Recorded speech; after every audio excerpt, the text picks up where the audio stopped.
Hey everybody, what's going on? Welcome to Mainstream Geek, the podcast for March 30th, 2016. Today we're going to be talking about The Walking Dead Season 6, Episode 15, East. We're going to break that down and get into what we liked and what we didn't like about it. We're also going to be breaking down Act 3 of Season 2 of Daredevil. Guys, if you haven't already, please make sure that you are subscribed to the show on iTunes, that you go to iTunes and you rate and review the show. That's how we get found. That's how we grow the show. Also, if you could find it in your heart, maybe visit mainstreamgeek.com/donate and give us $1, maybe $2, maybe $3, maybe give us $1 a month. Who knows? Any way you want to do it, please make sure you're doing that because it really helps us out with the incurred costs that come along with doing the show. Like I said, we're going to be talking about Daredevil and Walking Dead today, so enjoy the show. Hey, what's going on, everybody? Welcome to Mainstream Geek. This is Jason. This is Brandon. And like I said at the beginning of the show, we're going to be talking about Daredevil and Walking Dead, but in the reverse order of that, of course. Brandon, let's break down this week's episode of The Walking Dead so we can finish out Daredevil. Okay, cool. How did the show start this week? I'm drawing a blank right now. So it started really crappily with a really short intro with random blood dripping. Oh, right. It was like a flash forward, about 15 minutes. And we see Carol's rosary again, and then we have the theme song. You know, like Walking Dead tries to do this sort of artistic intro every episode that's supposed to be like poignant in some way, but I don't know about you, but usually it falls flat to me. It seems like they're trying too hard to be artistic. They try to Breaking Bad is what they try to do. Yeah. They do. You're right. And they just can't, like a lot of the other things that they do, they can't pull it off the same way that other shows with more talented writers can. Yeah. Or not, I guess, would that be the writers that plan out that shot? Or is that just... Probably not. It's probably one of those things where the script is written pretty point A to point B, but then the director probably had a lot to do with introductions and things like that, I would guess. He decides he's going to get all Tarantino with it. Right. Yeah. Right. It kind of had the feel that it was like a last-minute decision, too, to me. Like, they didn't really have an intro, and then let's throw these shots in there. It didn't really make any sense to do that, though, because that wasn't the payoff of the situation. All it did was make you wonder, well, I guess it's probably what they're trying to do, make you wonder what happened to cause that, but I don't know. Like you said, they're not very good at the suspense in this show. No.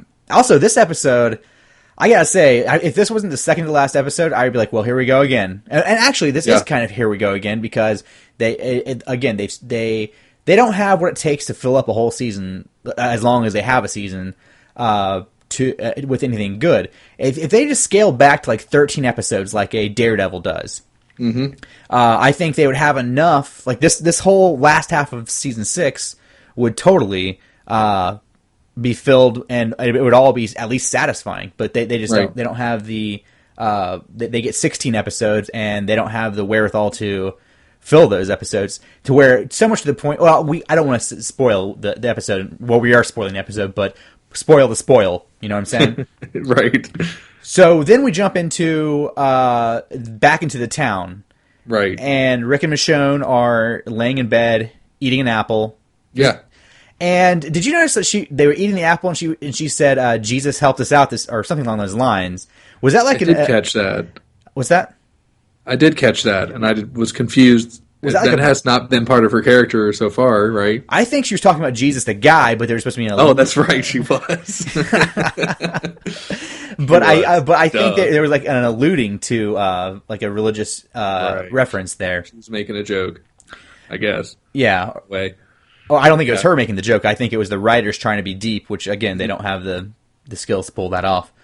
Yeah, Rick says that the world is ours and we know how to take it, and it's kind of a theme to the beginning of this episode where everyone is kind of seems in a happy place, which is like obviously they want you to think, well, shit's about to happen. So it's very heavy-handed throughout the introduction of this episode. From that regard, Carol's. What did you think about their little scene though, Rick and Michonne? I thought it was kind of I thought it was the most effective version of their relationship so far that we've got. Effective? Like, just for like showing of their relationship, like where they are in their relationship. I didn't get as weird of a feeling that I've gotten in other scenes with them. Now, do you think that could be just because you're used to it now? I don't know. I also think it's because of their characters. They're kind of, I don't know. You're not used to seeing them happy, either of them, and I think maybe I'm getting used to seeing them together and happy. Yeah, I don't know if I would have called it effective. I guess I didn't really put too much thought into it. I would say it was the most effective. I didn't say it was effective. As good as they can make it effective. Right. But then we go back into the same bullshit we had last week with Denise, where... Okay, so let me make sure I'm getting everything in order right. Well, you have Carol. She's packing her bag. She sneaks out. Oh yeah, let's get into that. So she's sewing that sleeve up on the jacket, right? Right. So I'm guessing she's hiding a gun in there.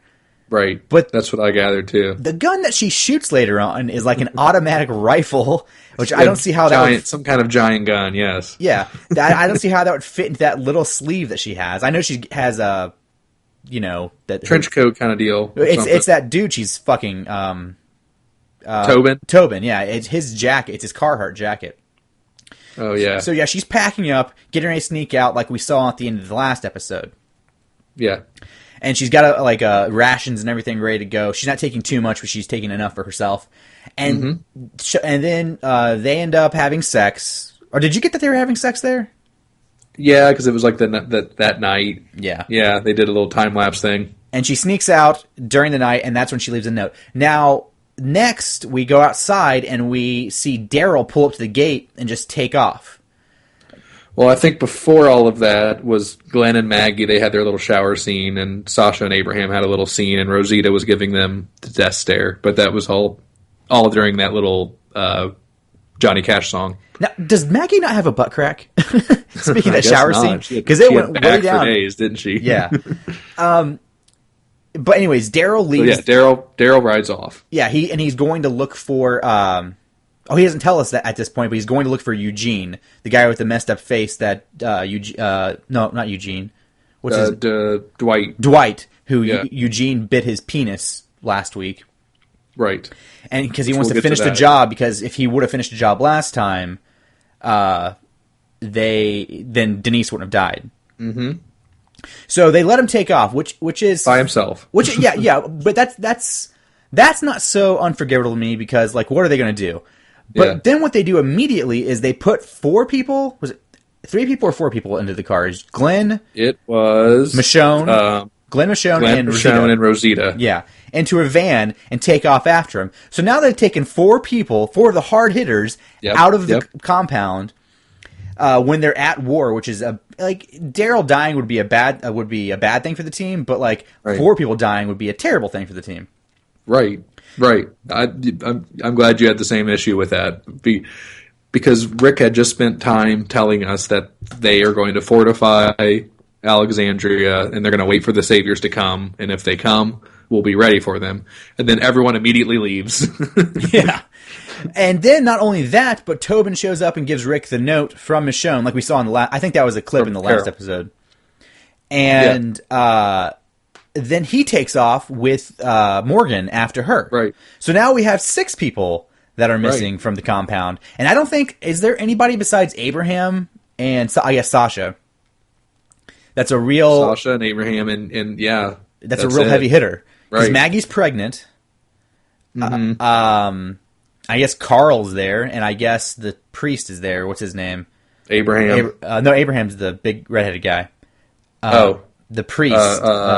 Gabriel. Gabriel, yeah. Yeah. But none of those are anybody that's going to protect an entire town. I know they say they have 53 people, but still, I would be surprised if any of those people had any experience at fighting at all. Right. So now the town's basically screwed. Where do we go from there, Brandon? Then we go back to Carol. She is confronted by a group of saviors in a pickup truck. And she's riding in a Mad Max car. Yeah, she totally is. Okay, so last week we saw that they were fortifying the place with cars out front, but we didn't see them putting spikes in it. What good are those spikes going to do for anything? The spikes, they have a couple of cars that were already there that had the spikes, and they are to catch zombies. Zombies run into them. Oh, so it's not like for driving and ramming into stuff. No. Okay. No. It's just like a fence, basically. You know. So she starts hyperventilating. She's pulling her act again, but she starts crying. Do you think she's crying because she's pulling an act, or because she knows she has to kill again? At first, I thought she was doing the hyperventilating thing, the fake hyperventilating thing again. Mm-hmm. But I think after that, I started thinking that, she's upset because she knows she's going to have to kill these people again. Okay, that's what I gathered as well. And and she can't escape her destiny. She's trying to run away, which I don't know where she's going, but I don't. But she can't, even if she's running away from the people she quote unquote loves, then she still has to kill. Yeah. And so, yes. Any thoughts on that? No. I mean, this is a pretty flat episode, man. There's not a lot of deep thought to this one. It's pretty much just filler so they can get to next week's 90-minute episode. Yeah. And make us wait the entire 90 minutes to see what we've been waiting all season to see. So Morgan and Rick, they start philosophizing about whether it's right to kill or not, which we've been talking about for years, it seems like. And then we go back to Glenn and Rosita and Michonne. They have found Daryl, but he tells them he's not going to come back. He's going to keep on his mission. And so then Glenn and Michonne, who was it? No, it was Rosita. Rosita, she said, well, I'm staying too. And so, and then Glenn and Michonne are captured by Dwight. And he is apparently not hurt at all. His dick is okay. Yeah, well, I mean, my only defense to that is, how would we know either way? I mean, you know what I'm saying? I guess we wouldn't know, but it's kind of surprising that he would still be out there in the woods and not going back to their compound to get medical assistance. Yeah. Now, let me ask you this. Last half season, when Daryl first met him and he stole Daryl's bike, was his face messed up then, or is this a result of, in the comic books, and if you haven't read the comic books, what happens with Negan's crew is, if you steal, you have to give your wife, or your girlfriend, to Negan, and if you ever sleep with her again, or try to take her away from Negan, then he disfigures your face. And that's why... am I remembering that correctly? Yep. I think that's basically it. Yes. Yeah. He takes all the women, and I don't remember what Dwight did exactly. No, the girl that was with him last time was his girl, and they tried to run away. So this is his punishment. Right. So that was not, to answer your question. No, his face was not messed up last time we saw him, or the first time we saw him. Yeah. So then we go back to Rick and Morgan. They're still looking for Carol. They see a zombie they think is Carol, but it's not her. Rick starts shooting at a random guy that says he's looking for a horse. Yeah. I had to see a guy about a horse. So I don't, that was kind of out of nowhere. I don't know if that's going to lead anywhere or not, or if that was just completely out of the blue. And then they start philosophizing some more. Rick admits to Morgan that Carol was right in killing those two people from the prison that were sick, if you remember that. Yeah. The reason that Rick got rid of her in the first place. Right. Which I was kind of glad that Rick admitted that, because Carol was right in that instance. Yeah, I mean, it sucks, but just because something sucks doesn't make it not right. Right. So I like that Rick admitted that he was weak at that point. And then Morgan admits that he captured the wolf when in Alexandria, and his argument is that the wolf ended up saving Denise's life, but he couldn't have known that was going to happen. So I not think only that, but if he would have killed the wolf in the first place, then he would never have put Denise in danger. Yeah. In order for him to save her. Yeah, that's one of those, like, okay, from a philosophical standpoint, I understand where Morgan comes from, but in this world, if he doesn't see Rick's point of, like, look, I don't want to kill, but I understand that if I want to be alive, then I've got to kill. I can't afford to ask questions and find out. I can do my best, but when it comes down to it, I've got to kill people in order to live in this world, because this is insane. Like, we are living in insanity right now. So you can't, like, go by these moral platitudes anymore to be alive. If you've made it this far, you've killed someone. Right. Yeah. I think Morgan's killed his kid at this point, hasn't he?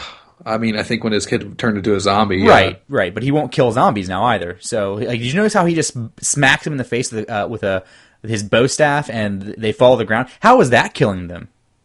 I don't think that killed that. Did that? I noticed that too, and I was. But Rick leaves it, so I assume that it's dead. Like, I don't think Rick would leave a zombie just there, without at least stabbing in the head.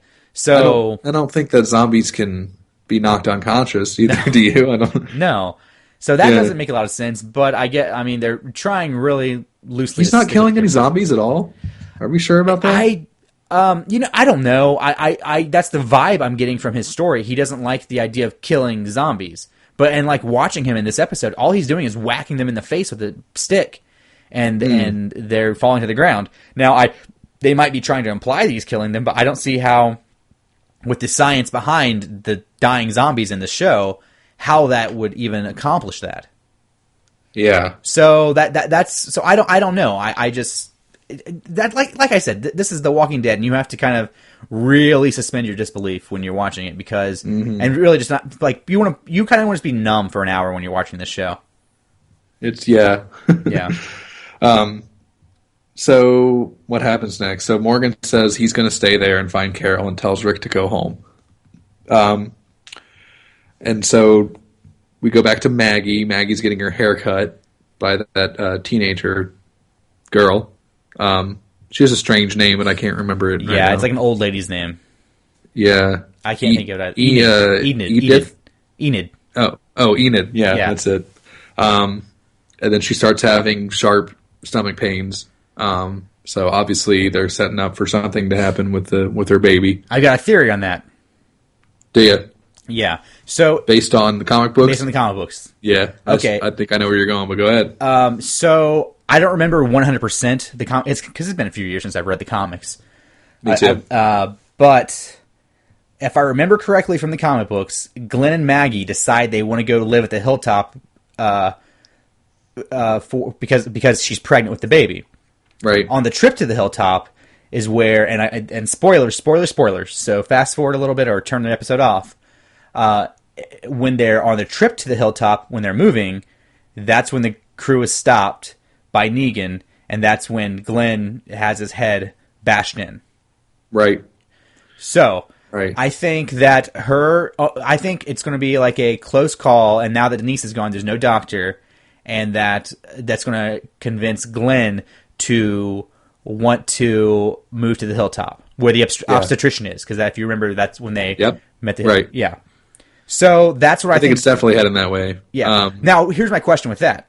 Well, actually, let's finish the episode up and then get back to that, because this is I want to go through the episode, because this has to do with the way the episode ends. Yeah. So we're almost done. So Daryl and Rosita, they find Glenn and Michonne, who are still captured. Yeah. And they're trying to give them the sign that this is a trap, but they're not listening. And so Dwight gets the jump on them, and then he shoots Daryl? ?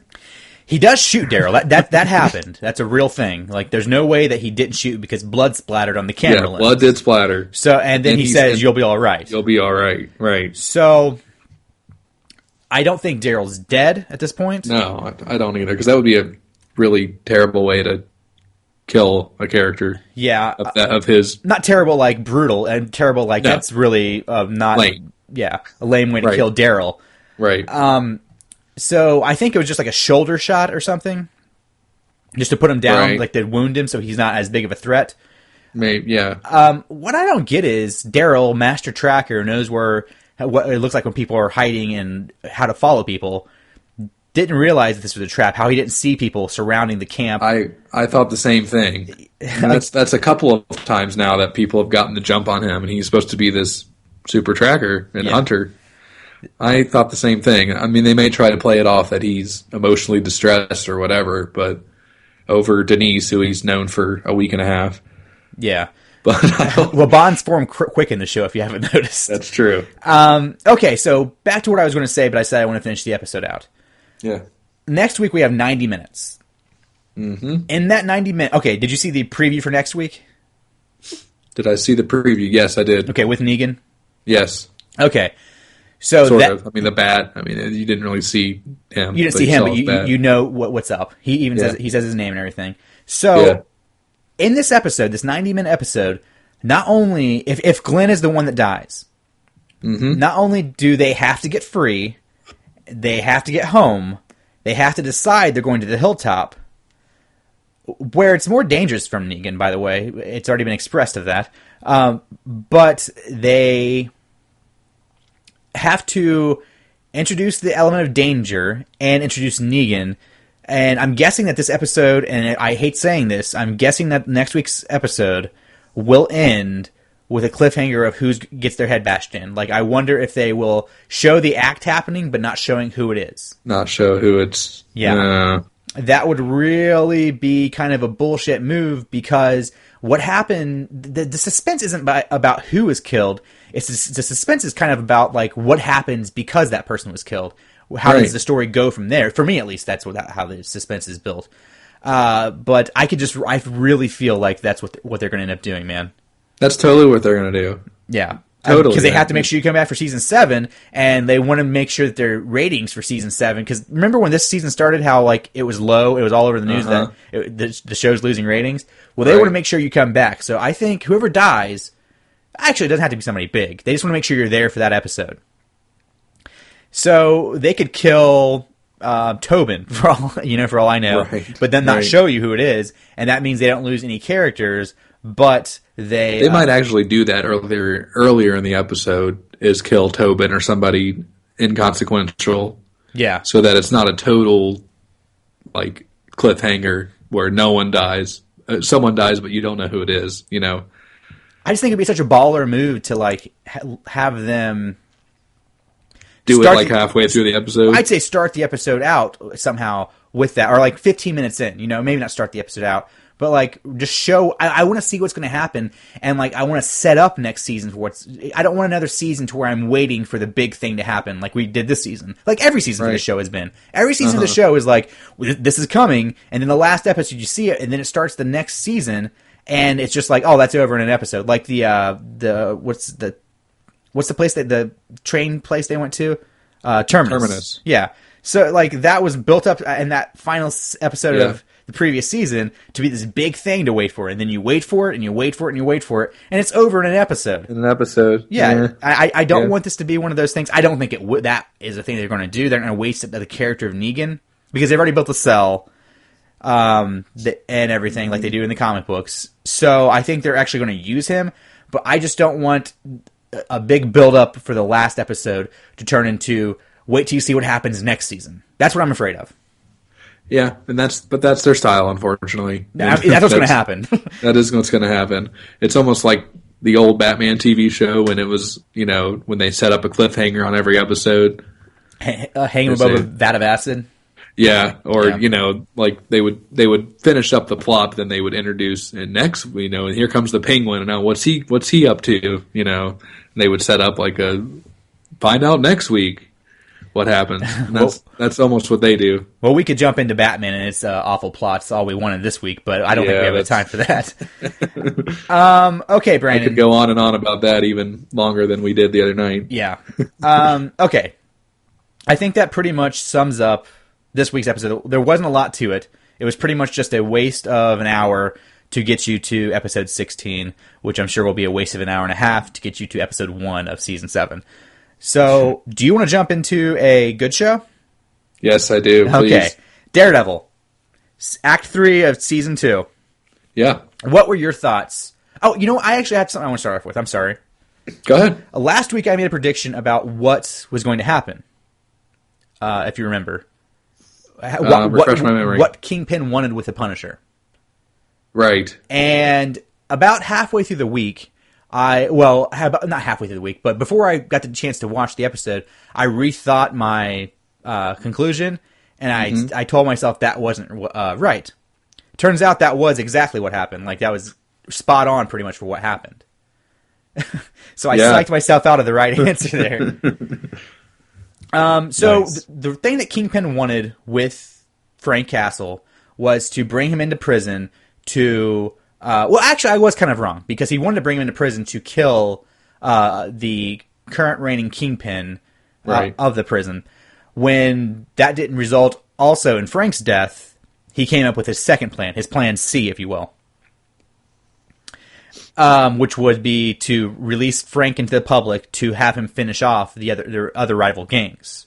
Mm-hmm. And that's what I predicted last week. And not to say that this show's predictable, because it's not. It's a really well written show. I do want to say, though, I don't think the third act is as strong as the first two acts. No, I would agree with that. It gets a little out there at times, and it gets a little kind of... There were a few things I'm confused about. There are a few things I don't understand motives of characters. Yeah, like what were some of yours? One thing that I didn't understand was, and it's at the very end, so I don't know if you want to talk about that now or not. No, it doesn't. We can't recap the whole thing. There's so much that happens. I know, but I didn't know if you wanted to do we can like go. Kingpin so Daredevil and Elektra are getting ready to fight against the Hand. Yeah, they're vastly outnumbered. They know this, and then Matt confesses his love for Elektra, which seemed to not come out of nowhere. But I was confused if he really felt that way, if he really loved Elektra, or if he was just saying that because he assumes they will both die, and he was trying to get Elektra pumped up to fight. I think he meant it. I think Matt is just, at this point in the show, I think he's kind of a dick romantically. Because I was going to say, that would be the other... because you notice what happened at the very end. Yeah, right. Elektra's dead, so he goes right back to Carrot, and you can tell he's trying to reconcile with her. Like, he brings the Daredevil mask out, reveals he's Daredevil, and trying to say, hey, this is why I've been so flaky lately. Right. My other girlfriend's gone, so I need you back. Which is kind of a dickhead move. It is. Yeah. It is. So maybe he sort of, at that, before he said that, he realized he messed things up with Karen, and that the Elektra was the only woman he could be himself around, which is what he says. But so I was a little confused about that, if that was really, also, Elektra, I guess I'm not sure how much Daredevil knows about the whole reincarnation thing with the Hand. I don't think he knows anything, because in that last episode he says to her, he says something about, he doesn't say these exact words, but he implies that the stuff that she believes that she is mumbo jumbo. Right. So I don't think he believes any of it. Well, he's seen Nobu come back from the dead. Yeah, but that could be like oh, he didn't die. That could be one of those things. Like, it's not unheard of for somebody not to die, now to be back in full fighting shape after getting your ass kicked and caught on fire. Right. That's a little out there. But and I was trying to think of other things that he's seen, but that was the only one that I could really remember. I think in the real world, which this is very tightly bound to. I mean, as tightly bound as you can get with all the stuff they have going on. I think it would take seeing quite a bit to believe in magic. Right. It would take. You'd have to do a lot of explaining away to actually believe that, oh shit, this is magic. So I kind of see Matt's point with even though he's seen Nobu come back and he doesn't know anything about the black what are they called? The children, zombie children. I don't know. Did they give him a name? Yeah. What is she? She has a name. It's like the black... the Shadow, Black Shadow. Yeah, I can't remember what it's called right now. Man, I feel stupid.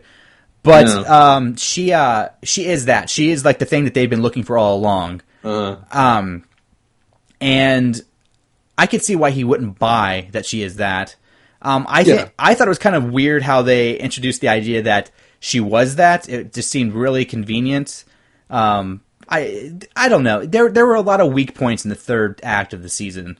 These 5 episodes, especially. Well, actually, the last 3 episodes maybe was where it got really wonky and kind of weird. And not bad. It's not bad in any way. It's totally watchable. It's miles ahead of what Walking Dead could ever hope to be. But it was still a little like, oh, you guys, you did so well for so long. And these last 3 are kind of weird. I also didn't understand that, Daredevil says to Elektra, we have to do this, we have to work together. But then I guess he's okay with her killing now, because once she joins the fight, she's stabbing people and killing them left and right. In the head. Yeah. Yeah, she stabs So him I guess since she's helping him complete his mission or whatever. He's okay with it. Yeah. I didn't get... Okay, so... She comes in and kills a guy, and then she says, I got bored. He's like, oh, okay. Yeah, that does happen, actually. Yeah. Okay, so the French assassin that tries to kill her. Right.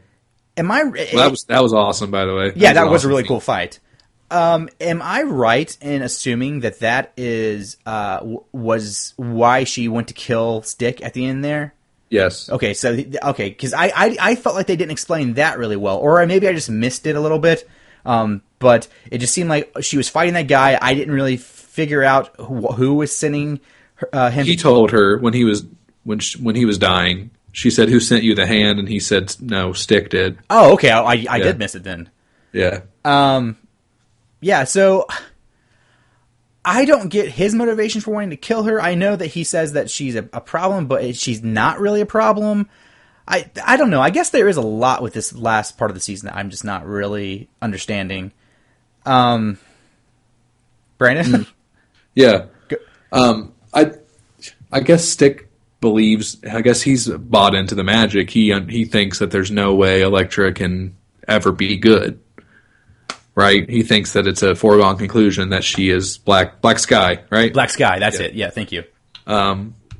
So he, his only option is to kill her, because eventually they'll get a hold of her and turn her, which at the end of the episode or end of the season, they do dig her up from the grave, put her in that weird coffin thing, and she is going to come back and she'll probably be a zombie like those kids, right? Yeah, I would assume so.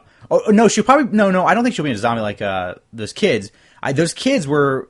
They had their blood drained and everything. Drained to feed Nobu for his comeback. That's what I gathered from the whole thing. That's right. So I'm guessing she'll just be back to herself. Yeah. I just don't know what to make of this facet of the story. The only facet of the entire season that makes sense to me, when it gets to this weird part, is still Frank Castle and his whole arc. Which actually continues on into this. You have the part in the prison where Kingpin sets him up and then lets him go, which is really cool. Really great fight scene in that cell block A. Yeah. And then, I guess, do you think he killed all of those guards? Did he kill the guards? The guards, the riot gear. No. He killed all the prisoners. The guards came in with the riot gear, dragged him off. Because remember, he was like looking down at that puddle and he was bleeding into it. And they threw him in that cell, and then they brought Kingpin into this, or Wilson Fisk. That's right. Yeah. That's right. So, no, he didn't kill the guards. But then when he gets out of prison, the framing of Frank Castle, I don't know who was framing Frank Castle at this point. Do you understand? Right. No, I don't understand that still. But they whoever's framing him ends up killing Reyes, trying to kill Karen. They come to that diner. The examiner or whatever. The medical examiner. Yeah. They start killing people that are involved in the Punisher case in some way. Right. To make it look in the same way that Punisher killed people. Right. With the guns through the windows and, like violently, very violently. Right. But then, okay, so let me make sure I had this straight in my head because it's been a few days since I've watched it. Karen, he goes to that boat to meet with the heroin dealer. Yeah. Or to attack the heroin dealer. He thinks Blackfish is there. God, we're doing awful with the names right now. But he thinks he's there, goes into the boat, blows the boat up, and everybody in the boat dies. And they think that he has also died. Think being the operative word there. And remember when we were talking about last week when we were talking about the show, how I said that general he's always a bad guy, like he was in Flash. Yeah.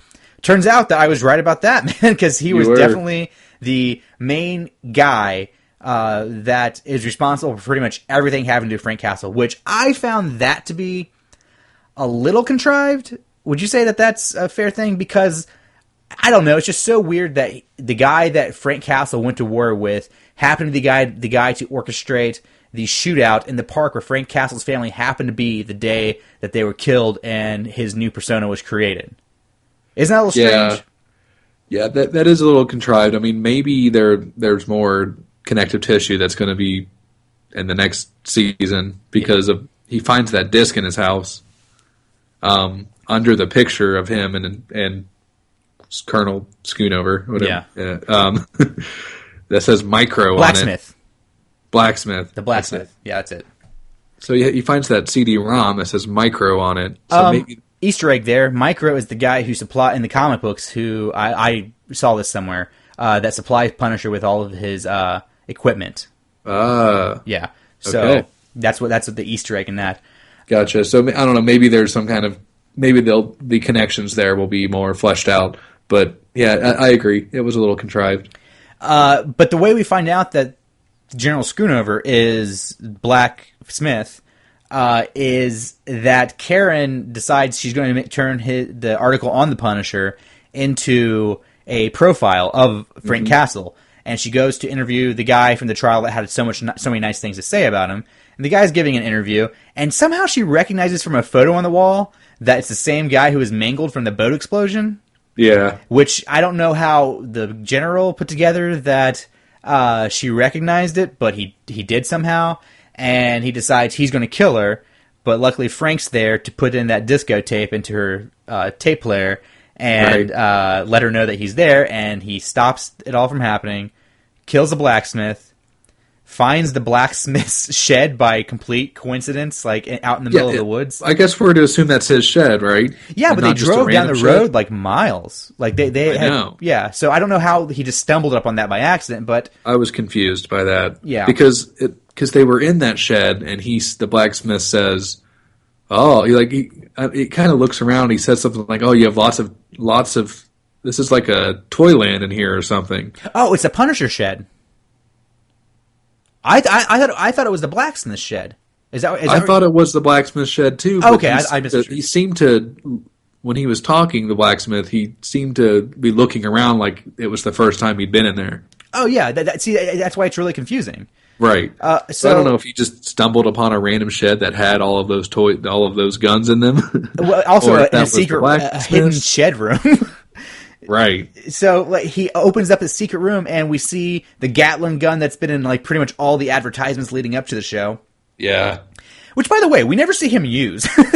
Nope. For being such a big part of the advertisements, you never see him use a minigun or Gatling gun at any part in this show. Except when he's walking away from his house and he has just blown up. He's carrying a minigun for some reason. I'm not clear on as to why that you're walking down street in the suburbs with a minigun and everything's fine, especially when you're walking away from a exploding house. But whatever. And because it looked cool, I guess. Yeah, it did look cool. Yeah. But maybe he used that gun. I mean, not on camera, but maybe he used that gun when he shot up the bar at the very beginning. Oh yeah, maybe. Yeah, I mean, but we didn't see it. You have to see it for it to be explained. It's just like Batman v Superman. You have to see it for it to count as being explained. It's a movie, goddammit. So back to Karen. She's doing this profile now. Brandon, you went to school for journalism. That's your major from OSU. Right. Were you ever able to find a journalism job as easily as Karen, who has no degree in journalism or no experience in journalism, was able to find a desk job at a newspaper? I have not. However, I'm not hot, so that's true. Yeah, you should work in those looks a little. Also, she was a better journalist than I ever pretend to be. How do you know? Like, all we saw of her writing, I mean, she was a good investigator. She was a good investigator. Yeah. But all we saw of her writing was that little bit she read at the end there, which wasn't anything special to be hired from. So I kind of don't understand that at all.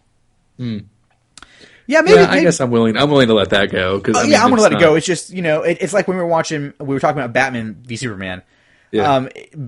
Deadpool was just as silly as Batman v Superman, but at least it was done in the right way. And like when something is done in a bad way, you can start to everything just seems to be done in a bad way. Exactly. And again, not that the last part of the season was bad. It's just compared to the beginning of the season, which was so great, I would not give it as high. Like I would give the first 2 acts of the season a 9.5.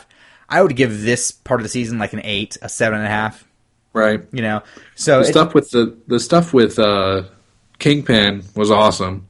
Yeah. Oh yeah. I thought that was great. Episode 9, especially when Matt goes there and it's just Matt and Kingpin in that room. Yeah.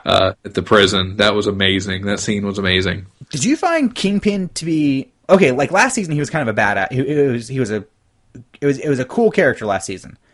This season and the few episodes that he was in, he was kind of terrifying. Just like how like he can get away with anything in that prison right now.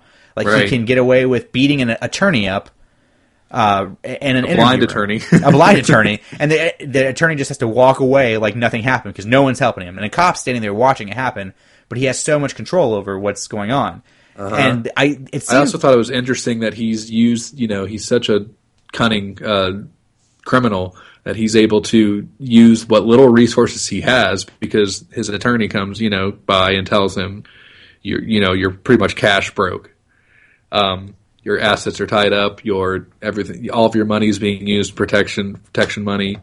That's an interesting thing he does your assets too. Are being frozen, but he still is able to run what he can right now perfectly with just his limited resources. Well, his protection is paid for by paying the rent of like parents on the outside and things like that. He's making people's loved ones comfortable so that they're on his side. Yep. And it's just genius the way he goes about doing it. He's just such a scary character in this season particularly. And he's I didn't realize, I knew he was a strong guy, big guy, but did you see how much weight he was lifting when he was bench pressing it when the Punisher first approached him? A lot. It was like 700 pounds. A cartoon amount, yeah. Yeah, it was like 700 pounds. Like each of those things were like 50 pounds apiece. It's, I don't know. So thought on Kingpin. Last time you see him in this, he tells one of his lackeys to go talk to his lawyer and to bring the Matt Murdock file. Do you think that he knows that Matt is Daredevil based upon that fight? I kind of got that feeling like they were kind of looking into each other's souls, and they were it was a very intimate scene between those two, right? Yeah. And I definitely got the feeling that they understood each other very well, and so maybe if he doesn't know now, he is going to find out. Yeah, he's gonna. I hope that next season is after seeing this season. My hopes for next season have changed. I used to want this to lead into like the mystical side of things. I kind of hope they're light on the mystical side of things, and they kind of go back into Kingpin getting out of prison and like what that looks like in this world, as opposed to finding out how far the Black Star children or whatever they're called, what they end up doing to the world, or what Elektra's comeback from the dead is. Like that can all be in there because you do have to fill the episodes, and as long as they can make it interesting, I'm totally down. But I'm way more invested in Daredevil as a character when he's dealing with real life things. As opposed to mystical things. I agree, because obviously it didn't fall apart, but when the season got less stellar, it was when they started bringing all of that hand stuff in and the mystical side. Yeah. So yeah, if it could be like the Born Again storyline from the comics, then that would be for next season. That would be awesome. Yeah. Okay, I have one more question. I think it's the only thing that I have left that I was kind of confused about. When Daredevil's fighting the Hand, and Stick is whispering to him while he's having his fingernails ripped off. Yeah. Which is very brutal, by the way. Yeah. I couldn't look at the screen. A lot of brutal things in this show. This show gets crazy brutal. Yeah. He's saying listening for heartbeats is kid stuff. Listen for their breath because they eventually have to breathe. Doesn't your heart have to beat? I mean, you can hold your breath for a while, but your heart has to beat. So I was kind of confused by that, right? That's part of the Hand's deal. They can mask their heartbeat. I don't know how. Okay, that's my follow-up question. Does it have to do with their that guy, the hand member who attacked the hospital, and they had him on the autopsy table, and he had had an autopsy done to him previously? So he's been reincarnated. They just don't have hearts, I guess. They don't have organs. Maybe not. Maybe they don't have hearts. Period. Yeah. So, but why do they have to breathe eventually? They do have lungs, but they don't have hearts. I don't know. Yeah, maybe. I was just a little confused by that. Yeah, I don't know. Because if you're dead, I don't know. You still have to breathe, I guess, to get blood. I don't know. Yeah, like I said, there's a lot of weird stuff in this third act, but it's still worth watching. I would finish it if you haven't yet.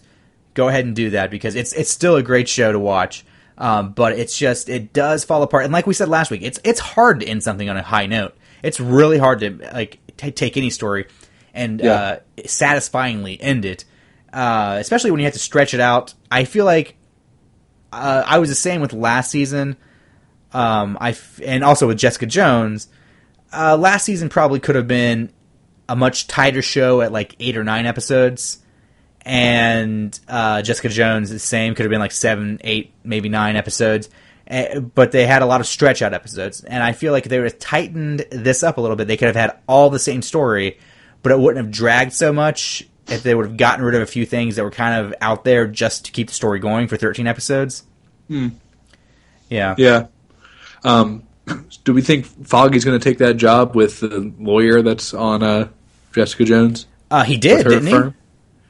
They led you to believe that because he paid up the bar tab and and he also was telling Matt about it. The cool thing. Maybe he'll do that for a season or half of a season, and then I don't know. That's going to be a cool way a long time to introduce these superhumans that are about the city. That Jessica Jones said there's like 100 of them in the city in last season. So, and she told him, Helbig, I think her name is. Something like that. Yeah. She said that you're going to be dealing with basically metahumans is what he, I don't remember how she phrased it. She implied that he would be dealing with these special kind of people. Right. And so I think that that's going to be their way of introducing new characters throughout the series. So maybe they won't they might do that in a way so they don't have to introduce Moon Knight or anything like that. That they can just they can kind of introduce them as character of the episode. They can't call it week because it's Netflix, but character of the episode characters, and see how they play without having to devote the whole season to them. And then they can, if they play well, maybe they can get their own season down the line. Yeah, that's probably a good thought. I wonder if Foggy's going to be in Jessica Jones season 2. Yeah, I don't see why he wouldn't. Makes sense, right? Yeah, because that's basically Jessica Jones' boss in her show. Yeah. So I don't see why he wouldn't at least pop up as just like, oh, hey, how you doing kind of thing. Yeah. It'd be interesting. But that is all I really have for this last piece of Daredevil. Yeah, I don't know. We didn't talk much about the Punisher when he took Karen. I don't know if you want to touch on anything there. When he took her? Well, when she went with him, I guess, and you know, she someone tried to kill her. They thought it was the Punisher, but it wasn't. Yeah, and he took her to that diner. Yeah, he took her to that diner. Totally used her as bait, but then he's able to look inside Karen and tell that she loves Matt, which was a kind of a big reveal. Yeah. I don't know. We could talk about it. I just don't see what there is really. They're in a diner and they're sitting there talking. They go through this whole like back and forth about how she loves Matt and how, you know, even though he hurts her sometimes, that his wife used to hurt him and now he doesn't have her and he hates that he doesn't have her. But then Right. it turns into him saying, "Hey, by the way, I used you as bait to get these assholes to come here, Yeah. and you need to go back in the kitchen with that waitress." And by the way, why does that waitress not recognize that he's the most famous man in New York City at that time? Also, he has a beaten up face. It's kind of a obvious thing of who he is, but True. The waitress is just in love with him, I guess. and it just turns into a brutal kill for all. I guess is the only way to describe it. Yeah, that was digs a pretty guy's brutal, too. eyes out. Yeah. Oh, speaking of brutal, man, one of the very last things you see, Stick fucking chopping Nobu's head off. Oh, yeah. And he just falls to the ground, his head just rolls off. This show is R-rated. I don't care what Marvel says of how they don't do R-rated stuff, even Netflix, they just stretch the PG-13. This show is R-rated if I've ever seen R-rated in my life. Yeah, there's no getting around that this is an R-rated show. Yeah, I mean, any movie that would come out with somebody getting their face blown off on screen, Yeah. right in front of you, would get an R just for that alone. Yeah. If the rest of the movie was a kids movie, Yeah. Yeah. I think that's all we have, Brandon. Yeah, I think so. I think we've covered all of the points. So season overall, what are you going to give it, rating wise? Season 2, Daredevil, overall, 8.5. Yeah, I think I'm going to go with you there, because it's not strong enough all the way through to be an A by any means, but it's not weak enough at any point to be lower than a B. And the first, 2/3 of this season are so strong that there's the first, I'm naming the 2/3, the first 8 episodes are so strong. Well, 9 episodes, 10 episodes are so strong that you can't justify giving anything less than a high B. So yeah, right. I'd go with an 8.5. I think that works. Okay, guys. Well, we're going to end it there. Thank you for joining us. As always, make sure you visit mainstreamgeek.com/iTunes to subscribe to the show, rate the show, and review the show. That helps us grow in listener base. Also, if you could find it in the bottom of your hearts to go to mainstreamgeek.com/donate, maybe shoot us $1, maybe shoot us $2, maybe $1 a month if you wanted to be so generous. That would help us out immensely. I can't express enough how much that would help us out. We've had a couple donations so far, and that's helping out a lot. But if you want to join in, I'm trying to think of special ways to give you the people who donate some special content. I haven't come up with an idea yet, but I'd also be open to hearing your ideas as listeners as to what you'd like for donations. So if you want to shoot those to me at jason@mainstreamgeek.com, or thoughts on anything else we've talked about here today, you can find me on Twitter at mainstreamgeek, or Instagram at mainstreamgeek, Facebook at mainstreamgeek. Pretty much any social networking site, I'm on there at mainstreamgeek. Brandon, what all do you have to promote? Nothing. Thanks for listening. And I'm at Schoonnuts on Instagram and Twitter, so look me up. Schoonnuts with a Z. Let's clarify that. Yes. All right, we'll be back on Friday with Travis Fowler, and we'll talk about some comic booky goodness and the usual stuff. Keep it geeky.